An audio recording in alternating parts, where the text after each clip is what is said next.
उसके अलावा मैंने इसमें अभी तक एक भी प्रॉब्लम नहीं आई है मुझे। तो इसके अंधेरे में काफ़ी कुछ छुप जाता है, यही आप कहना चाह रहे जी हैं? बिल्कुल। जब एक किसी गड्ढे से निकलती है थोड़ी सी, मतलब वो बहुत तेज़ नॉइज़ होती है, तो मैं सर्विस मैन हूँ, मैं सर्विस करता हूँ, तो आई वुड सजेस्ट कि this is the best car as compare to any other cars in the world, I would say that, और for in India. Hello my dear friends, कैसे हैं आप लोग? उम्मीद करता हूँ बहुत अच्छे होंगे। Welcome to my another video. आज हम बात करने वाले हैं पंच के बारे में, और इस गाड़ी का हम एक ओनरशिप रिव्यू करने वाले हैं। देखिए, एक बात मैं आपको बता देता हूँ, हम जब किसी शोरूम पे जाके कोई गाड़ी हमारे पास आती है, हम उसका रिव्यू करते हैं, तो हम उतना ही बता पाते हैं जितना टाइम हमारे पास गाड़ी रहती है।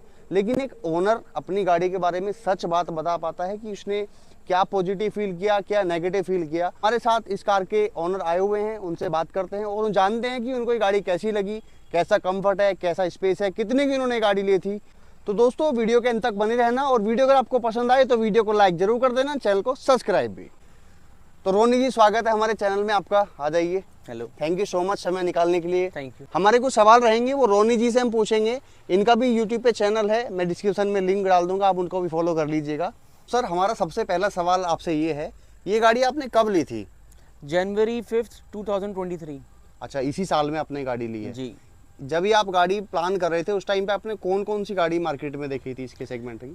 मैंने देखी थी टाटा की Nexon, Okay. Ford EcoSport, और डस्टर तो अब नहीं मिल रही है। मैं सोच रहा था कि सेकंड हैंड डस्टर ले लूं, क्योंकि थोड़ी पावरफुल गाड़ी है। हाँ, बड़ी साइज की है वो। हाँ जी बिल्कुल।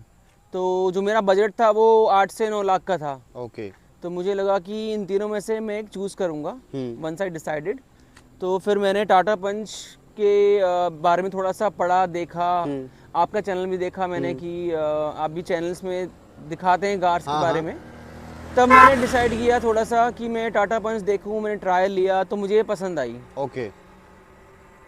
पसंद इसलिए आई क्योंकि ये मुझे ऑन रोड जो इसका प्राइस मुझे पड़ा है वो पड़ा है 8,60,000 रुपये में। ऑन रोड आपको पड़ा है 8,60,000? हाँ जी। ये कौन सा वेरिएंट है? इसका वेरिएंट है, ये पंच अकम्प्लिश है, ये सेकंड टॉप मॉडल है। ओके।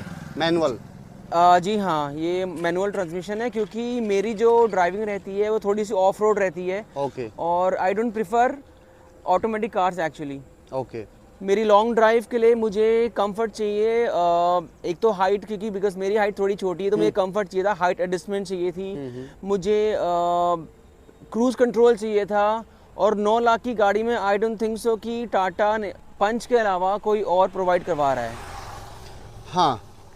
तो इसलिए मैंने जब इसको ट्राई किया, अब इसका ऊपर का वेरिएंट मुझे नहीं समझ में आया। उसमें से दो और तीन डिफरेंसेस थे, और मेरा बजट जो था वो इसके लिए परफेक्ट था। ओके। इसलिए मैंने टाटा पंच अकम्प्लिश ली है।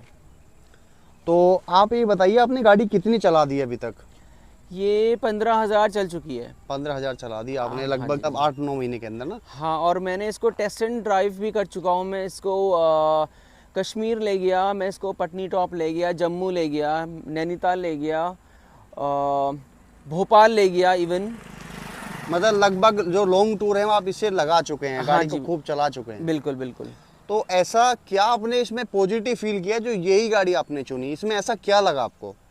पहली चीज़ तो मुझे इसमें ये लगी कि आप देख सकते हैं इसका ग्राउंड क्लियरेंस 189 है। ओके। mm 189 या 187 mm का है। दूसरा, मैंने एक और चीज़ फील करी मेरी पुरानी गाड़ियों के कंपेयर में, कि जब मैं इसको हाईवे में चला रहा हूँ 140 की स्पीड में, और मेरे बगल से या साइड से कोई ट्रक या कोई हैवी गाड़ी जा रही है, तो मुझे हल्का सा भी टर्बुलेंस फील नहीं हुआ। ओके। दूसरी चीज़, मेरी लॉन्ग ड्राइव एक्सप्रेस वे में मैंने ट्राई किया क्रूज कंट्रोल का, इट वाज वेरी कंफर्ट। तो अगर आपकी लॉन्ग, मतलब आपको पता है कि आपको 100 किलोमीटर सीधे जाना है, कोई ब्रेक नहीं है, कोई ट्रैफिक नहीं है, तो क्रूज कंट्रोल ने मुझे बहुत हेल्प किया जब मैं भोपाल गया एक्चुअली, क्योंकि वो यहाँ से 700 या 800 किलोमीटर में ड्राइव करके गया हूँ, और 800 किलोमीटर आया हूँ, विच इज़ 1600 किलोमीटर्स ओके। आना जाना, दैट टू इन 3 डेज।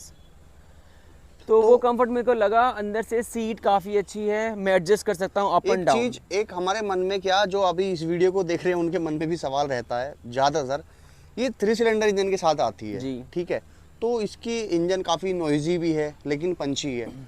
जो एक सच्ची बात है, जो एक ट्रू है, वो ये बताइए कि गाड़ी आपका माइलेज कितना देती है, लोकल और हाईवे दोनों बताइएगा। ठीक है। इसमें बेसिकली दो मोड्स हैं, एक है सिटी मोड और एक है इको मोड। ओके। मैंने आज तक इको मोड ट्राई नहीं किया क्योंकि बेसिकली मैं या तो सिटी में चलाता हूँ और कम ट्रैफिक में, या तो फिर मैं लॉन्ग ट्रिप पे जाता हूँ। तो इकोनॉमी की मेरे को अभी तक ज़रूरत पड़ी नहीं है। और सिटी में अगर मैं कंपेयर करूँ तो मेरे को ये बिटवीन 16 to 19 का एवरेज दे रही है। और सिटी में दे रही है और हाईवे में भी दे रही है, और कभी कभी ये 21 क्रॉस भी कर जाती है। आपने टैंक टू टैंक देखा है या? मैंने टैंक टू टैंक देखा है। मैं यहाँ से नैनीताल गया था। नैनीताल मैं पहुँच गया था 1700 के पेट्रोल में, और आते टाइम मैंने सिर्फ 1500 का पेट्रोल डलवाया था। अच्छा। तो मेरा आना जाना दोनों में हो गया था। जी एक सवाल और है हमारा, कुछ लोग ना सर्विस सेंटर को लेके बड़े नाराज हैं, तो आप दो चीज़ें क्लियर कर दीजिएगा कि सर्विस सेंटर का बिहेव कैसा है और इसकी सर्विस कॉस्ट कितनी आती है। मैंने इसमें, अभी तो ये नई गाड़ी है तो इसमें पहली सर्विस फ्री थी, सेकंड फ्री थी, थर्ड में जो मैंने पैसे दिए हैं वो दिए हैं 4500 रुपये। 4500 रुपये में सर्विस हो गया आपका? हाँ जी, मेरी थर्ड सर्विस में 4500 रुपये में हो गई। ओके। जिसमें जो बेसिक चीज़ें चेंज होती हैं वो सब हुई हैं। और रही बात आपके सर्विस सेंटर के बिहेवियर की, तो इससे पहले मेरे पास टाटा नैनो थी जो मैंने 5 साल चलाई थी। इससे पहले भी आपके पास टाटा की एक टाटा की गाड़ी थी जो मैंने 2010 में खरीदी, 2010 से 2015 तक मैंने वो गाड़ी चलाई थी। और वो भी मुझे लगता है कि अगर मुझे दोबारा मौका मिले कि मैं टाटा नैनो खरीदूं, मैं बिल्कुल लूँगा। आप सेटिस्फाई थे उससे? मैं उससे बहुत सेटिस्फाई था क्योंकि जितनी ड्राइविंग मैंने उससे करी थी मैंने आज तक किसी से नहीं करी। अच्छा। Same goes with the long drives I am talking about. Okay. Jaipur हो गया, मैं उसको ओली भी लेके गया हूँ। नैनो को लेकर के? नैनी को लेकर मैं ओली गया हूँ। अगर आपने ओली सुना है कि कैसी जगह है, ठीक है, तो वहाँ पर लोग अपने टायरों में चेन बांध के गाड़ियाँ चला रहे थे। हाँ। और मेरी नैनो विद, हम 3 लोग थे एक गाड़ी में, और टाटा नैनो एक बर्फीली रोड में इतनी आराम से चल गई कि हमें भी यकीन नहीं हुआ ना और किसी को यकीन हुआ। तो ये तो मानना पड़ेगा टाटा की गाड़ियों में दम तो है। हाँ बिल्कुल दम है। एंड सर्विस सेंटर मैं आपसे बताऊंगा कि मैं द्वारका पहले रहता था, वहाँ मेरी सर्विस होती थी, तो मुझे जो टाइम दिया जाता था और बिहेवियर था स्टाफ का काफ़ी अच्छा था। कॉस्टिंग ज़्यादा एक्स्ट्रा नहीं लगाती थी। वो मेरे को सजेस्ट करते थे कि आपको ये चीज़ करवानी है नहीं करवानी है। सेम अभी मैं नोएडा रह रहा हूँ, तो मैं नोएडा में, ग्रेटर नोएडा में एक सर्विस सेंटर है जहाँ मैं जाके सर्विस करवाई। मैंने इसकी पहली सर्विस करवाई, दूसरी करवाई, तीसरी मैंने नैनीताल में करवाई क्योंकि मैं ट्रैवलिंग कर रहा था। सर्विस ऑन टाइम हो गई और वहाँ में भी मेरी बात सुनी गई है। तो आई थिंक कि it was all over very good review for Tata Punch and the customer service. And safety को लेके क्या ख्याल है आपका टाटा पंच के बारे में? देखिए, जब मैं गाड़ियाँ देख रहा था, नेक्सॉन देखी मैंने, एक हुंडई की नई गाड़ी आई थी, एक एस्टर भी थी दिमाग में कि मैं ले सकता हूँ या नहीं ले सकता हूँ।